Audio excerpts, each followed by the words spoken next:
SSLC ಮತ್ತು PUC ಮುಗಿಸಿರುವ ವಿದ್ಯಾರ್ಥಿಗಳು ಮುಂದಿನ 6 ವರ್ಷಗಳ ಕಾಲ ತಮ್ಮ ಎಲ್ಲಾ ವೈಯಕ್ತಿಕ ಅಭಿಲಾಷೆಗಳನ್ನು ಬದಿಗಿಟ್ಟು ಒಂದೇ ಮನಸ್ಸಿನಿಂದ ವಿದ್ಯಾರ್ಜನೆ ಮಾಡಬೇಕು ಎಂದು ಶಾಸಕ ಎಚ್. ಡಿ. ತಮ್ಮಯ್ಯ ಸಲಹೆ ಮಾಡಿದರು. ಎಸ್ಎಸ್ಎಲ್ಸಿ ಮತ್ತು ಪಿಯುಸಿಯಲ್ಲಿ ಅತಿ ಹೆಚ್ಚು ಅಂಕ ಗಳಿಸಿದ ಸರ್ಕಾರಿ ನೌಕರರ ಮಕ್ಕಳಿಗೆ ಜಿಲ್ಲಾ ಸರ್ಕಾರಿ ನೌಕರರ ಸಂಘ ಚಿಕ್ಕಮಗಳೂರಿನ ಐಐಟಿ ಕಾಲೇಜಿನ ಸಭಾಂಗಣದಲ್ಲಿ ಸೋಮವಾರ ಏರ್ಪಡಿಸಿದ್ದ ಅಭಿನಂದನಾ ಕಾರ್ಯಕ್ರಮವನ್ನು ಉದ್ಘಾಟಿಸಿ ಅವರು ಮಾತನಾಡಿದರು. ಎಐಟಿ ಪ್ರಾಂಶುಪಾಲ ಡಾಕ್ಟರ್ ಸಿ. ಟಿ. ಜಯದೇವ್ ಮಾತನಾಡಿ, ಇದು ಜ್ಞಾನದ ಯುಗ. ಈ ಜಗತ್ತಿನಲ್ಲಿ ಜ್ಞಾನಕ್ಕೆ ಮಾತ್ರ ಬೆಲೆ ಎಂಬುದನ್ನು ವಿದ್ಯಾರ್ಥಿಗಳು ಮನಗಾಣಬೇಕು. ಬರೀ ಅಂಕ ಗಳಿಕೆಗೆ ಮಾತ್ರ ಸೀಮಿತರಾಗದೆ ಎಲ್ಲಾ ಕ್ಷೇತ್ರಗಳಲ್ಲೂ ಎಲ್ಲಾ ವಿಷಯಗಳಲ್ಲೂ ಜ್ಞಾನವನ್ನು ಬೆಳೆಸಿಕೊಳ್ಳಬೇಕು, ಕೌಶಲ್ಯವನ್ನು ಮೈಗೂಡಿಸಿಕೊಳ್ಳಬೇಕು ಎಂದು ಸಲಹೆ ಮಾಡಿದರು.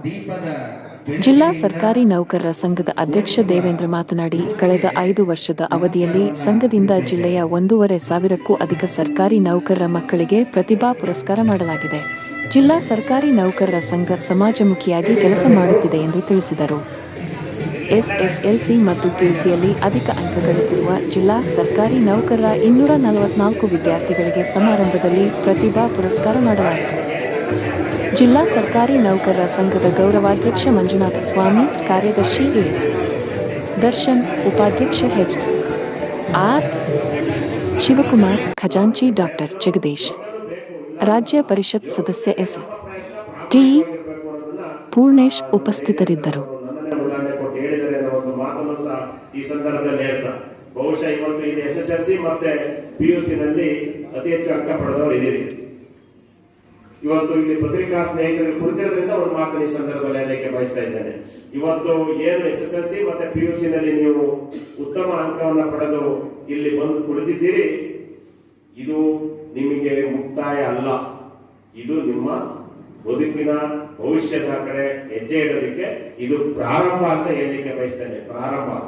ಇಲ್ಲಿಂದ ನೀವು ಒಂದು 6 ವರ್ಷಗಳ ಕಾಲ ನಿಮ್ಮ ಎಲ್ಲ ವೈಯಕ್ತಿಕ ಅಭಿಲಾಷೆಗಳನ್ನ ಬದಿಗಿಡಬೇಕು. ಎಲ್ಲರಿಗೂ ವೈಯಕ್ತಿಕ ಅಭಿಲಾಷೆ ಇರ್ತದೆ. ಕಾಲೇಜ್ ಓದುವ ಸಂದರ್ಭದಲ್ಲಿ ವೈಯಕ್ತಿಕ ಸಿನಿಮಾ ನೋಡಬೇಕು, ಮೊಬೈಲ್ ನೋಡಬೇಕು, ಟಿವಿ ನೋಡಬೇಕು, ಒಳ್ಳೆ ಊಟ ಮಾಡಬೇಕು, ಮದುವೆಗೆ ಹೋಗ್ಬೇಕು, ಶೃಂಗಾರ ಮಾಡ್ಕೊಂಡು ಹೋಗ್ಬೇಕು, ಎಲ್ಲ ಅಭಿಲಾಷೆಗಳು ಇರ್ತದೆ. ಇರಬಾರ್ದು ಅಂತಲ್ಲ, ಅದನ್ನು ಮಾಡೋದಕ್ಕೆ ನಿಮಗೆ 6 ವರ್ಷದ ನಂತರ ಅವಕಾಶ ಇದೆ.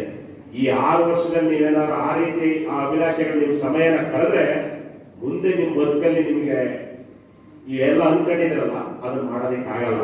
ಹಾಗಾಗಿ ಈ 6 ವರ್ಷ ಸತತ ಪ್ರಯತ್ನವನ್ನ, ತಮ್ಮ ವೈಯಕ್ತಿಕ ಅಭಿಲಾಷೆಗಳನ್ನ ಬದಿಗಿಟ್ಟು ನಿಮ್ಮ ಭವಿಷ್ಯವನ್ನ ರೂಪಿಸಿಕೊಳ್ಳಲಿಕ್ಕೆ ಈ 6 ವರ್ಷವನ್ನ ತೆಗೆದಿಟ್ಟು ನಿಮ್ಮ ಪ್ರಯತ್ನವನ್ನ ಬಹಳ ಶ್ರದ್ಧೆ, ಭಕ್ತಿಯಿಂದ, ಪ್ರಾಮಾಣಿಕವಾಗಿ ಕಷ್ಟಪಟ್ರೆ ಖಂಡಿತ ಮುಂದೊಂದು ದಿನ ನಿಮ್ಮ ಭವಿಷ್ಯ ಚೆನ್ನಾಗಿರ್ತದೆ ಅನ್ನೋ ಒಂದು ಮಾತನ್ನ ಈ ಸಂದರ್ಭದಲ್ಲಿ ಹೇಳಲಿಕ್ಕೆ ಬಯಸ್ತೇನೆ.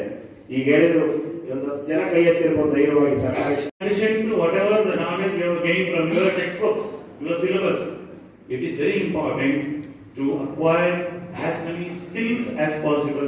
These are called as multi skills. Communication skills ಚೆನ್ನಾಗಿ ಗೊತ್ತಿರಬೇಕು, ಇಂಟರ್ಪರ್ಸನಲ್ ಸ್ಕಿಲ್ಸ್ ಇರಬೇಕು,